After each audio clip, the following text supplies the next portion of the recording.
Welcome to study with सौदागर।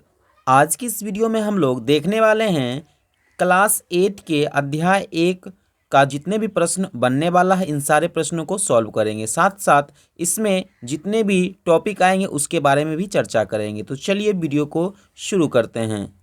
देखिए प्रश्नावली 1.1 में कुल इसमें 9 सवाल हैं। तो हम लोग इनको बारीकी से सभी सवाल को हम लोग कॉपी पर बनाकर आपको दिखाएंगे।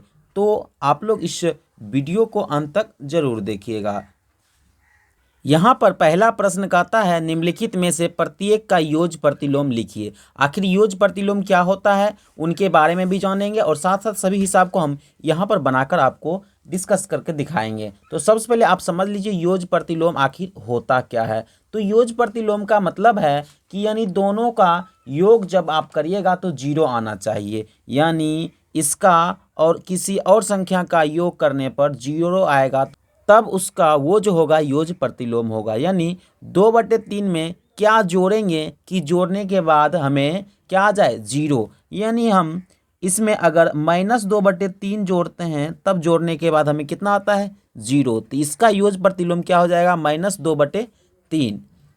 उसके बाद यहाँ 25/9 का योज प्रतिलोम हो जाएगा -25/9 -25/9। अब -16 है तो इसमें क्या जोड़ेंगे कि 0 हो जाएगा तो 16, यानी इसका योज प्रतिलोम कितना हो जाएगा 16। उसी प्रकार यहाँ -15/8 का योज प्रतिलोम हो जाएगा 15/8। फिर आगे बढ़ते हैं। 0 का योज प्रतिलोम कितना होगा तो 0 का योज प्रतिलोम 0 ही होगा। क्या होगा 0। अब देखिए यहाँ पर -5/-7 है। इस माइनस को काट देंगे तो आ जाएगा हमें 5/7 और 5/7 का योज प्रतिलोम होता है -5/7। अब यहाँ पर है -5 का योज प्रतिलोम हो जाएगा 13/5 और -2/15 का हो जाएगा 2/15। इस तरह आप पहले प्रश्न को आसानी से देख लिए। आइए अब हम लोग दूसरे प्रश्न को सॉल्व करते हैं।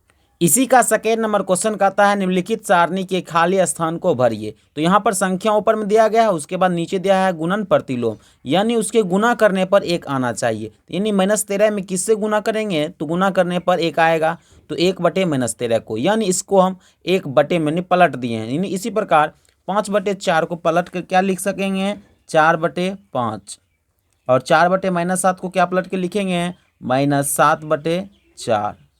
इसको भी लिख सकते हैं -8/-5 और इसको -1 को पलट कर क्या लिखेंगे तो देखिए इसको लिख सकते हैं -1/1। उसी को फिर उल्टा लिखेंगे तो क्या हो जाएगा 1/-1 लिखिए, या आखिर इसको करिएगा तो -1 ही आएगा। क्या आएगा -1 ही आएगा। अर्थात यहाँ पर क्या इसको देखिए साथ साथ इसको तो -1 आ गया। अब यहाँ पर इस माइनस को काट भी सकते हैं, यानी इसी को आप लोग 8/5 भी लिख सकते हैं। ठीक, इस तरह आप दूसरे नंबर प्रश्न को देख लिए। आइए हम लोग तीसरे प्रश्न को सॉल्व करते हैं। देखिए 3 नंबर क्वेश्चन कहता है कि उचित गुणधर्मों के उपयोग से निम्नलिखित का मान ज्ञात करें। इसका हमें मान ज्ञात करना थी। यहाँ पर भिन्न जोड़ है, इसको आराम से भिन्न जोड़ हम लोग बना लेंगे। तो यहाँ पर देखिए 3, 5 का जब एलसीएम लेंगे तो हमें कितना आ जाएगा 15 आ जाएगा। तो हम लोग एलसीएम में कितना लिखेंगे 15। अब हम इसको लिख सकते हैं 3×5 = 15, इसलिए 4×5 = 20। क्या हो जाएगा 20। उसके बाद प्लस 5×3 = 15, इसलिए 3×3 = 9। यहाँ हो गया प्लस। अब यहाँ पर पहले प्लस है तो देखिए यहाँ पर पहले देख लेते 3×5 = 15, 5×2 = 10 होता है, यानी माइनस में होता है। तो माइनस प्लस क्या लिख सकते हैं तो माइनस लिखेंगे। क्या लिखेंगे -10। फिर यहाँ पर देखिए 5×3 = 15, 3 बार में 11×3 = 33, इसलिए यहाँ पर प्लस माइनस क्या होगा -33 लिख सकते हैं। अब इसको जब हम लोग लिखेंगे तो क्या लिखेंगे देखिए 20×9 कितना होगा 29, -10 और 33 कितना होता है 43 बटा हो जाएगा 15। जब 29 में से 43 को घटाएंगे तो कितना आ जाएगा हमें 29 में से 43 घटाएंगे तो -14 आ जाएगा। कितना आ जाएगा -14 और बटा क्या हो जाएगा 15। यही हमारा हो जाएगा आंसर। इसमें एक और प्रश्न है उसको भी हम लोग सॉल्व कर लेते हैं। देखिए इसी का अगला प्रश्न जो है वो इस प्रकार है, लिखा गया 2/5 गुना -3/7 -1/6 गुना 3/2 प्लस 1/14 गुना 2/5 लिखा गया। और इसमें ये भी बोल रहा है उचित गुणधर्मों का उपयोग करके इसका मान ज्ञात करना है। तो सबसे पहले गुना का काम होगा, उसके बाद जोड़ और घटाव का होगा। तो पहले हम लोग इसको लिख लेते हैं, 2/5 गुना -3/7, ठीक। उसके बाद माइनस है 1/6 गुना 3/2, फिर प्लस 1/14 गुना 2/5। अब हम लोग जिसको कटेगा वो काट देंगे, 2 से 2 सते 14, फिर यहाँ देखिए 3 से 3 दूनी 6, फिर यहाँ पर और नहीं कटता है तो हम लोग इसको लिख सकते हैं। देखिए 2 तिया कितना होगा 6, कितना हो जाएगा -6/7/5। उसके बाद माइनस है, माइनस दे देंगे, 1 बटा क्या हो जाएगा 4 हो जाएगा, 1 बटा क्या हो जाएगा 4। उसके बाद प्लस देंगे 1/35, 1 बटा क्या देंगे 35। अब हम लोग क्या करना है, 35 4 और 35 का एलसीएम लेना है, 35 4 और 35 का क्या लेना है एलसीएम। तो हम लोग 35 4 और 35 का एलसीएम लेंगे तो हमें आ जाएगा 140। हम लोग यहाँ लिखेंगे 140, लिख दिए। 35 से कितना बार पढ़ेंगे तो आ जाएगा 140, तो 35 को 4 बार पढ़ेंगे तो 140 आएगा, इसलिए 6 को 4 बार पढ़ेंगे, 6 चौक -24, फिर माइनस है तो माइनस दे देंगे। उसके बाद यहाँ पर इसको जब करेंगे तो भाग देंगे इससे, तो 35 आएगा, तो 35 से कम 35 हो जाएगा, फिर प्लस 35 चौक इसलिए 4 हो गया। अब यहाँ पर क्या है, ये -24 है और यहाँ -35 है, -24 और -35 हो जाता है -59, कितना होता है -59, प्लस 4 बटा कितना हो जाएगा 140 हो गया। अब क्या करेंगे, इसको थोड़ा सा सॉल्व कर लेते हैं, तो हम लोग लिख सकते हैं इसी को -59 प्लस 4 को हम लोग क्या लिखेंगे -55/140। अब देखिए यहाँ पर 5 से कटता है तो हम लोग 5 से काट देंगे, 11 5 55 और 5 से इसको काटेंगे तो 5 दूनी 10 और 5 8 40, यानी -11/28 इसका आंसर हो जाएगा। इस तरह आपने 3 नंबर प्रश्न को अच्छी तरीके से देख लिया। आइए अब हम लोग चौथे प्रश्न को देखेंगे। उससे पहले यदि आप लोग अभी तक इस चैनल को सब्सक्राइब नहीं किए तो चैनल को जरूर सब्सक्राइब कर लीजिए। अब यहाँ पर चौथा प्रश्न कहता है 5/18 को -7/72 के व्युत्क्रम से गुना कीजिए। सबसे पहले हम लोग क्या करेंगे, -7/72 का व्युत्क्रम निकाल लेंगे।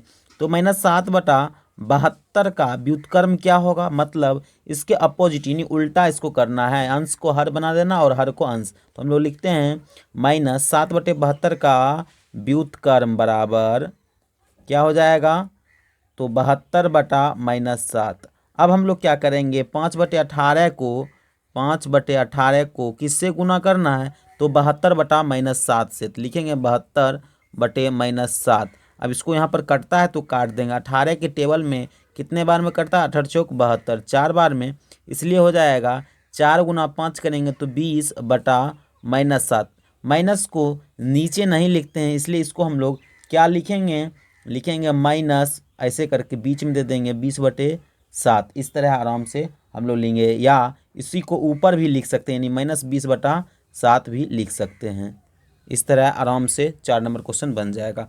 पाँचवा प्रश्न देखिए, पाँचवा प्रश्न कहता है कि -1/3 गुना 1/2 प्लस 1/4, जैसे है वैसे हम पहले लिख देते हैं, -1/3 गुना 1/2 प्लस 1/4 बराबर -1/3 गुना 1/2, ठीक, प्लस -1/3 गुना 1/4। ये बोल रहा है के रूप में कौन सा गुणधर्म है, ये जो किए ये गुणधर्म का नाम बताने के लिए कहता है। तो ये अर्थात ये विवरण नियम है, क्या है विवरण नियम, बता देते हैं आखिर ये कैसे वितरण नियम है, सॉरी वितरण नियम है, वितरण नियम, या इसी को क्या कहते हैं वितरण नियम, या इसी को वितर्कता भी कहते हैं, क्या कहते हैं वितर्कता भी कहते हैं।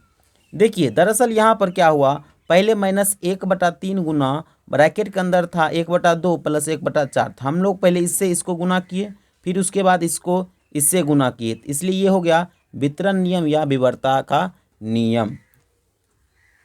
6 नंबर प्रश्न कहता है क्या -1/1/8 का गुणात्मक प्रतिलोम 8/9 है, कारण सहित उत्तर दीजिए। तो सबसे पहले गुणात्मक प्रतिलोम वही होता है जिसका गुणनफल कितना हो 1 हो, जिसका गुणनफल कितना हो 1। तो यहाँ पर अगर इन दोनों का गुणनफल 1 हो जाएगा तो हम लोग समझ जाएंगे गुणात्मक प्रतिलोम ये है, अन्यथा नहीं है। पहले इसको तो लेते 8 कम 8 क्या हो जाएगा 9, -9/8 इधर हो जाएगा, और यहाँ पर इसका गुणात्मक प्रतिलोम कितना दिया है 8/9, 9। इन दोनों को गुना करने के बाद अगर गुणनफल 1 आ जाता है तो समझेंगे गुणात्मक प्रतिलोम होगा, अन्यथा नहीं होगा। तो यहाँ पर -1 आ गया दोनों का गुणनफल, इसलिए लिखेंगे चूँकि दोनों का गुणनफल 1 नहीं आता है, दोनों का गुणनफल 1 नहीं आता है, इसीलिए ये क्या हो जाएंगे, गुणात्मक प्रतिलोम, एक दूसरे का गुणात्मक प्रतिलोम नहीं होगा। इसीलिए -1/1/8 का गुणात्मक प्रतिलोम 8/9 नहीं होगा। 8/9 क्या होगा, नहीं होगा। इस तरह हम लिख देंगे भी, क्योंकि कारण हमको पूछा है तो इस तरह हम उसका कारण भी दे देंगे। और 7 नंबर क्वेश्चन कहता है क्या 3/3 का गुणात्मक प्रतिलोम 0.3 है। सेम इसी प्रकार है, तो हम लोग 3/1/3 को जब तोड़ते हैं 3 3 9 1 कितना होगा 10/3। इसका गुणात्मक प्रतिलोम कितना बोल रहा है 0.3 है, तो गुना में लिखेंगे 0.3। अगर दोनों को गुना करने के बाद 1 आता है तो इसका गुणात्मक प्रतिलोम होगा, अन्यथा नहीं होगा। तो हम लोग गुना करते हैं, उससे पहले यहाँ पॉइंट उड़ा लेंगे, तो एक पॉइंट उड़ेगा तो यहाँ हो जाएगा 10 10 10 इधर कट जाएगा, 3 से 3 भी कट जाएगा। यहाँ पर जब गुना किए तो हमें 1 आया, कितना आया 1, यानी इसका जो है दोनों का गुणनफल 1 आता है। लिखेंगे चूँकि दोनों का गुणनफल 1 है, दोनों का गुणनफल कितना है 1 है, इसीलिए ये दोनों क्या होंगे, एक दूसरे का गुणात्मक प्रतिलोम होंगे, 1 होता है। इसीलिए लिखेंगे 3/1/3 का गुणात्मक प्रतिलोम 0.3 होगा।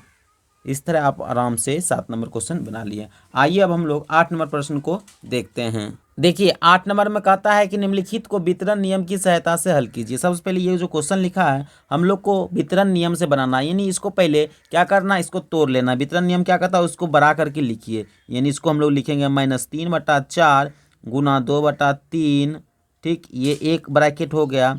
उसके बाद प्लस हो जाएगा -3/4 और गुना -5/6, ऐसे हो गया। अब इस सब को आराम से सॉल्व करना है, तो हम लोग क्या करेंगे, 2 से कटता है 2 दूनी 4, 3 से भी कटता है 3 एकम 3 कट गया, इसको लिख सकते हैं -1/2 प्लस इसको लिखेंगे, यहाँ पर भी कटता है, अगर कटेगा तो काट देंगे, अन्यथा नहीं कटेगा तो छोड़ देंगे। 3 से कटता है 3 दूनी 6, ठीक, और यहाँ माइनस माइनस क्या हो जाएगा +5 बटा क्या हो जाएगा 8।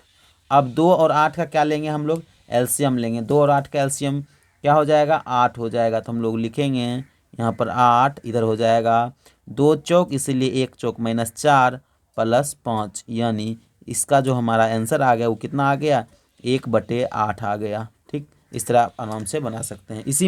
इसी का दूसरा प्रश्न जो है उसको भी हम लोग सॉल्व कर लेते हैं। दूसरा प्रश्न भी सेम इसी प्रकार है, तो लिखा गया है 5/6 गुने -2/5 + 3/10। इसको कैसे करना है, तो लिखेंगे 5/6 गुने -2/5, उसके बाद प्लस 5/6 गुने 3/10। पहले काट लेते हैं, 2 से 2 तिया 6, 5 से 5 एकम 5 कट जाएगा। उसके बाद देखिए 3 से 3 दूना 6, 5 से 5 दूनी 10। इसको लिख सकते हैं -1/3, अब प्लस इसको लिखेंगे 1/4। अब दोनों का क्या लेंगे एलसीएम, तो यहाँ 3 और 4 का एलसीएम क्या हो जाएगा 12 हो जाएगा।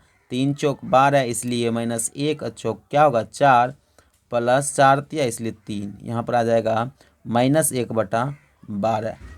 इस तरह आपने 8 नंबर तक प्रश्न को देख लिया। अब नवा प्रश्न जो है, नवा प्रश्न में कहता है कॉलम जो है अ और कॉलम ब को उचित नियम से मिलाने के लिए, जैसे यहाँ पर दे दिया गया है उदाहरण और इधर दिया है नियम, इस नियम को मिलाना है। तो हम लोग क्या करेंगे, इसको लिख कर ही आपको बता देते हैं। और क्योंकि पहले आप क्वेश्चन देख लीजिए, आपके बुक में होगा इस तरह के प्रश्न, और इसको सॉल्व कैसे करते हैं आराम से हम बता देते हैं। देखिए पहला क्वेश्चन जो है इसको कैसे मिलाएंगे वो फिर समझ लीजिए। -1/2 है प्लस 3/4 बराबर 3/4 प्लस -1/2, यानी इसी को अगर प्लस में रहे और उसको अदल बदल कर रहे और जोड़ में रहे तब उसको कहते हैं योग का क्रम विनिमय नियम। जोड़ है इसलिए जोड़ का क्रम विनिमय नियम, इसको लिखेंगे योग का कर्म विनिमय नियम, योग का कर्म विनिमय नियम। आप अपने बुक में देख लें, ये लगभग जे नंबर में आपको होगा, क्या कितना नंबर में, जे नंबर में आपको ये होगा योग का कर्म में नियम। ठीक, उसके बाद सेकेंड जो है, अब देखिए यहाँ पर सेम उसी प्रकार है, अदल बदल के लिखा है, लेकिन इस गुना में है, क्या है, गुना में। ये क्या हो जाएगा, गुना का क्रम विनिमय नियम। क्या हो जाएगा, गुना का क्रम विनिमय नियम, गुना का क्रम विनिमय नियम, इसको लिख सकते हैं। अगला जो है वो तीसरा प्रश्न, उसमें कहता है -1/2 माइनस कितना, 1/2 प्लस 2/5, 2 बटे कितना है 5। अब देखिए फिर प्लस में है 3/10 अलग में, इस ब्रैकेट के बाहर यहाँ पर कर दिया है, और उसके बाद क्या किया है, इसको छोड़कर इन दोनों को ब्रैकेट के अंदर दिया, लेकिन सभी है जोड़ में। हम लोग लिखेंगे, ये तो पहले हो गया सहचर नियम, लेकिन जोड़ लगा है इसलिए लिखेंगे योग का सहचर नियम। क्या लिखेंगे, योग का सहचर नियम, सहचर इसी को बोलते हैं सहचर नियम। और यहाँ पर देखिए चौथे प्रश्न में, इसमें क्या क्या है, दो का योग कर दिया है और इधर बराबर में लिख दिया है। दो को योग करने के बाद क्या लिखा है, बराबर में लिख दिया। इसको कहते हैं संबरक नियम। क्या कहेंगे, संबरक नियम, संबरक नियम। ठीक, अब इसमें और भी सवाल है, इसको भी हम लोग सॉल्व कर लेते हैं। यहाँ पर क्या है देखिए, अभी तुरंत पढ़े जोड़ का सहचर नियम, सेम उसी प्रकार यहाँ पर भी है, लेकिन इसमें गुना में है, इसलिए इसको लिखेंगे गुना का सहचर नियम। क्या लिखेंगे, गुना का सहचर नियम, सहचर नियम। ठीक, अब ये मिल गया। उसके बाद हमको यहाँ पर देखिए जोड़, इसमें जीरो जब जोड़ दिए तो उसको वही संख्या प्राप्त हो गया। ठीक, तो इसको क्या कहेंगे, इसको कहेंगे योज तत्समक। क्या कहेंगे, योज तत्समक, योज तत्समक। उसके बाद है यहाँ पर -8/1 गुना 1, इसको देखिए 1 से गुना किए फिर वही आ जाता है, तो यहाँ पर इसको बोलेंगे गुणात्मक तत्समक। क्या बोलेंगे, गुणात्मक तत्समक, तो लिखेंगे गुणात्मक तत्समक, ये हो गया। उसके बाद यहाँ पर सही से देखिए 5/2 और गुना है 1/3 प्लस 2/5, फिर इसी को यहाँ पर रिपीटेड है लिखा हुआ है, इसको वितरित रूप करके लिखा गया है, इसीलिए इसको हम लोग क्या कहेंगे, वितरण नियम। क्या कहेंगे, क्या कहेंगे, वितरण नियम, वितरण नियम। ठीक, उसके बाद यहाँ पर देखिए आपको यहाँ पर है 5/3 और गुना 3/5, यानी गुणनफल 1 आ रहा है। दोनों को गुना करने पर गुणनफल कितना आता है, ये 1। तो अभी बताए हैं पहला नंबर ही प्रश्न में, जब पहला नहीं 5वां या 6ठा प्रश्न में, कि गुणनफल 1 जब होता है तो वो क्या हो जाता है, तो उसका गुणात्मक प्रतिलोम हो जाता है। क्या हो जाता है, गुणात्मक प्रतिलोम। तो लिख सकते हैं गुणात्मक प्रतिलोम, नियम का नाम है। यहाँ पर जोड़ने के बाद 0 होता है, तो यहाँ पर क्या हो जाएगा, गुणात्मक प्रतिलोम वहाँ पर था, यहाँ पर क्या हो जाएगा, तो यहाँ पर हो जाएगा योज्य प्रतिलोम। क्या होगा, योज्य प्रतिलोम। इस तरह आप आसानी से 1.1 को आराम से बना लिए हैं। आई होप कि आपको यह वीडियो अच्छा लगा, और आपको इस चैनल पर पूरे बुक का आपको मैथ का मिलेगा रिवीजन, तो आप लोग इस चैनल को ज़रूर सब्सक्राइब कर लीजिए। साथ ही साथ यदि आप लोग इस चैनल पर नए हैं तो आप लोग इस चैनल को सब्सक्राइब करने के साथ साथ इस वीडियो को भी ज़रूर शेयर करें। मिलते हैं नेक्स्ट वीडियो में, तब तक के लिए जय हिंद दोस्तों, धन्यवाद।